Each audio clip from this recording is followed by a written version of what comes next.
Saya minta saudara-saudara sekalian dengarkan dengan seksama. Saudara-saudara sekalian, sebagaimana biasa, maka pada tiap-tiap hari 17 Agustus saya berdiri di hadapan saudara-saudara sekalian. Ini kali di Stadion Utama Gelora Bung Karno. Sedang dahulu selalu di muka Istana Merdeka. Tetapi sekarang ini, seperti sekarang ini, pada hari ini, di Stadion Utama ini, saya berbicara langsung kepada rakyat seluruh Indonesia.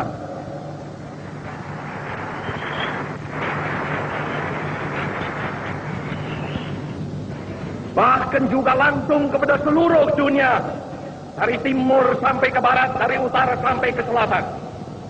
Saya sekarang tidak terutama sekali berbicara sebagai presiden mandataris, tidak sebagai presiden perdana menteri, tidak sebagai presiden panglima tertinggi.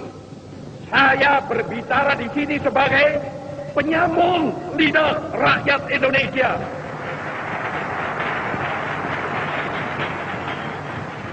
Saya berbicara di sini sebagai presiden pemimpin besar revolusi Indonesia. Dari Sabang sampai Merauke, 4 perkataan ini bukanlah sekadar satu rangkaian kata ilmu bumi. Dari Sabang sampai Merauke bukanlah sekadar menggambarkan satu geografis begrip. Dari Sabang sampai Merauke bukanlah sekadar satu geographical entity. Ia adalah merupakan satu kesatuan kebangsaan. Ia adalah satu national entity. Ia adalah pula satu kesatuan kenegaraan. Satu state entity yang bulat kuat. Ia adalah satu kesatuan tekad, kesatuan ideologi, satu ideological entity yang amat dinamis. Ia adalah satu kesatuan cita-cita sosial yang hidup laksana api unggun. Satu entity of social consciousness like a burning fire. All the social conscious of men pray for our victory. Karena itu, hei seluruh bangsa Indonesia, tetap tegakkanlah kepalamu. Jangan mundur, jangan berhenti, tetap derapkanlah kakimu di muka bumi. Jikalau ada kalanya saudara-saudara merasa bingung, jikalau ada kalanya saudara-saudara hampir berputus asa, jikalau ada kalanya saudara-saudara kurang mengerti jalannya revolusi kita, yang memang kadang-kadang seperti bahtera di lautan badai yang mengamuk ini, kembalilah kepada sumber amanat penderitaan rakyat kita yang kongruen dengan social conscious of man. Kembalilah kepada sumber itu, sebab di sanalah saudara akan menemukan kembali realnya revolusi. Tetapi Assalamualaikum. Selamat malam teman-teman. Suatu kehormatan buat saya ada di panggung ini. Saya ingin cerita sebelum saya memulai berpidato. Jadi saya dihubungi oleh Kak Lili dan diminta untuk menyampaikan pidato kebudayaan. Agak seram rasanya karena pertama karena tidak mungkin menolak seorang Lili, dan yang kedua panggung ini begitu istimewa. Karenanya saya menulis pidato khusus teman-teman untuk malam ini. Diberi waktu 30 menit, tapi rasanya terlalu lama 30 menit. Mudah-mudahan pidato yang saya susun tidak sepanjang itu sehingga tidak membuat teman-teman lowbat. Karena saya tahu dari tadi Instastory atau apapun itu teman-teman selalu memakai gadget atau gawai. Tapi yang jelas sangat banyak alasan untuk saya merasa bahagia ada di sini teman-teman. Rasanya seperti berada di tengah keluarga. Keluarga dalam arti yang sebenarnya maupun kiasan. Ada 2 alasan utama. Yang pertama karena saya lahir di Makassar. Dan bagi saya Makassar adalah sesuatu yang terberi, given. dan karenanya tak mungkin tertolak.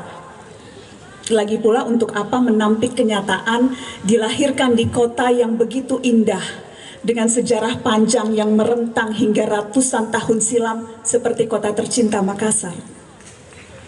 Saya bersyukur untuk segala ingatan dan kenangan masa kecil yang dianugerahkan Makassar kepada saya. Lamat-lamat saya masih ingat jalan-jalan yang pernah dilalui di kota ini puluhan tahun silam saat saya masih bocah dan dunia masih terasa begitu lega dan lapang. Alasan kedua, saya berada di tengah halayak yang mencintai buku, kesusastraan, dan kemanusiaan. Mustahil saya tidak merasakan keakraban, semacam kehangatan yang menenangkan. Mungkin agak berlebihan, tapi lagi-lagi saya ingat suasana masa kecil itu. Saya tumbuh di bawah asuhan seseorang yang begitu menggilai teks. Kertas-kertas, baik dalam rupa kitab suci, buku, hingga surat kabar, begitu mudah dijumpai di hampir seluruh sudut rumah. Suara tak-tik dari mesin tik di meja kerja Abi Quraisy. Jauh setelah saya dewasa sekalipun, saat masing-masing sudah berumah sendiri-sendiri, tak ada yang berubah. Orang kecintaan yang sama masih terus menyuntuki teks. Makassar, buku-buku, kombinasi dua hal yang tidak bisa tidak membuat saya merasa hangat. Sesuatu yang terasa nostalgik, sensasi seperti memandang album foto lawas keluarga. Di tengah cuaca Indonesia yang suam-suam kuku, bahkan mungkin bisa dibilang panas, terutama oleh ketegangan politik. Di tengah atmosfer polarisasi yang kerap bikin gerah, perjumpaan-perjumpaan seperti yang kita alami hari ini menjadi jeda yang perlu diambil dan dinikmati. Kita bisa berbeda dalam pandangan politik, berbeda dalam ideologi, berbeda dalam identitas, namun kita juga bisa bercakap-cakap bersama karena memiliki ketertarikan terhadap literasi, sastra, dan buku. Teman-teman, sebagai Duta Baca Indonesia, saya rutin berkunjung ke berbagai perpustakaan, macam-macam. Dari yang megah, perpustakaan paling tinggi di dunia di Jakarta, hingga perpustakaan seadanya di pelosok desa. Tadi sore di perpustakaan Perahu Pustaka yang tengah bersandar di Pantai Losari. Dan tiap kali memandang rak buku di berbagai perpustakaan itu, kadang saya berpikir, andai saja berbagai pandangan di dunia ini bisa duduk bersebelahan seperti buku-buku yang isinya saling bertentangan namun bisa dengan tenang berderet dalam sebuah rak yang sama. Teman-teman tersayang, saya bukan penulis, walau sesekali menulis. Saya juga bukan seorang sastrawan, seperti beberapa kawan yang hadir di sini. Saya wartawan. Sejak menyelesaikan studi hingga saat ini, satu-satunya pekerjaan yang saya lakukan adalah menjadi wartawan. Namun saya merasa teman-teman, sastrawan dan wartawan saling mengisi satu sama lain. Bukan semata-mata karena wartawan juga menulis seperti sastrawan. Bukan juga karena banyaknya wartawan yang juga sastrawan atau sebaliknya. Sebutlah Gabriel Garcia Marquez sampai Truman Capote hingga Gunawan Muhammad hingga yang tercinta Ayu Utami. Wartawan dan sastrawan saling mengisi apa yang tak termuat dari bidangnya masing-masing. Wartawan dan sastrawan sama-sama bekerja mengolah kenyataan. Bedanya, wartawan nyaris selalu bekerja di tengah derum-deram kebaruan, juga kecepatan. Peristiwa demi peristiwa bermunculan. Para wartawan bekerja untuk merekamnya, menyiarkannya kembali dengan ambisi yang sederhana. Berusaha sepresisi mungkin menggambarkan realitas. Tentu saja dengan segala bias yang berasal dari preferensi media sendiri-sendiri ataupun pandangan dunia sang wartawan atau editor masing-masing. Yang seringkali absen dari rekaman para wartawan adalah kedalaman. Di tengah rezim kecepatan, wartawan masa kini banyak yang tidak sempat merenungkan kembali kejadian demi kejadian yang direkamnya. Sebagian karena tak sempat, mengingat sebuah kejadian seringkali disusul kejadian berikutnya dalam siklus yang terus berulang, nyaris tanpa jeda. Sementara pengarang, para sastrawan, juga mengolah kenyataan. Namun kenyataan yang disuguhkan oleh para pengarang bukanlah kenyataan siap saji, bukan kenyataan fast food. Sebab sastrawan memang tidak dikendalikan oleh kecepatan. Para sastrawan juga tak didikte keharusan atau obsesi menggambarkan kenyataan sepresisi mungkin. Sastrawan tak pernah menganggap kenyataan sebagai barang jadi, melainkan barang mentah yang masih harus diolah dengan rupa-rupa cara dan metode.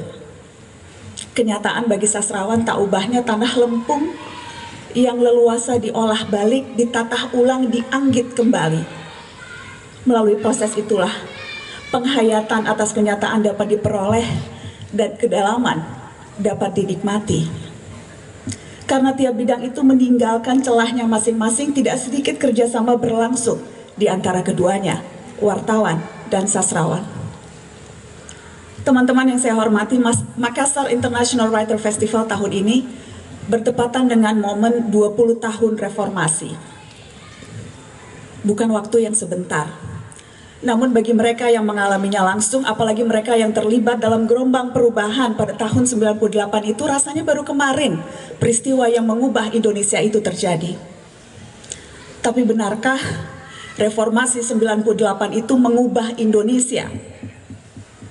Ya, perubahan memang terjadi dalam berbagai sisi.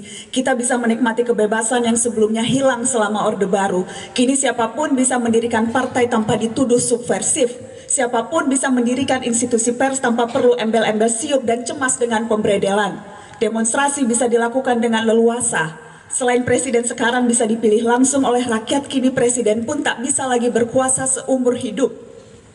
Desentralisasi berupa otonomi daerah membuat pendapatan negara bisa didistribusikan dengan lebih adil.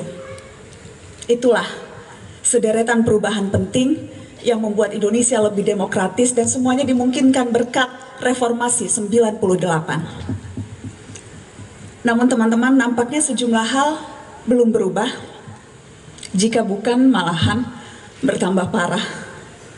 Yang paling menonjol, korupsi. Rasa-rasanya tidak banyak yang keberatan jika dikatakan korupsi bukannya berkurang, malah semakin menghebat.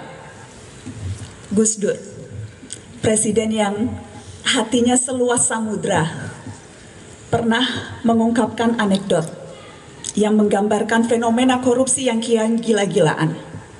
Kata Gus Dur, dulu korupsi dilakukan di bawah meja, sekarang meja-mejanya bahkan dikorupsi. Gus Dur, seluas samudra.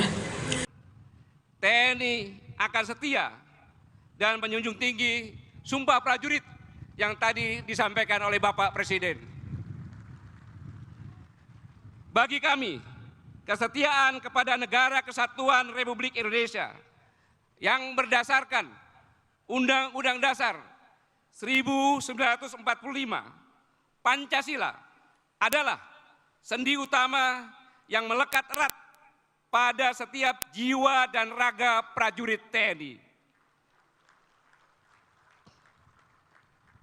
Pada saat yang sama, saya menegaskan pula bahwa politik TNI adalah politik negara.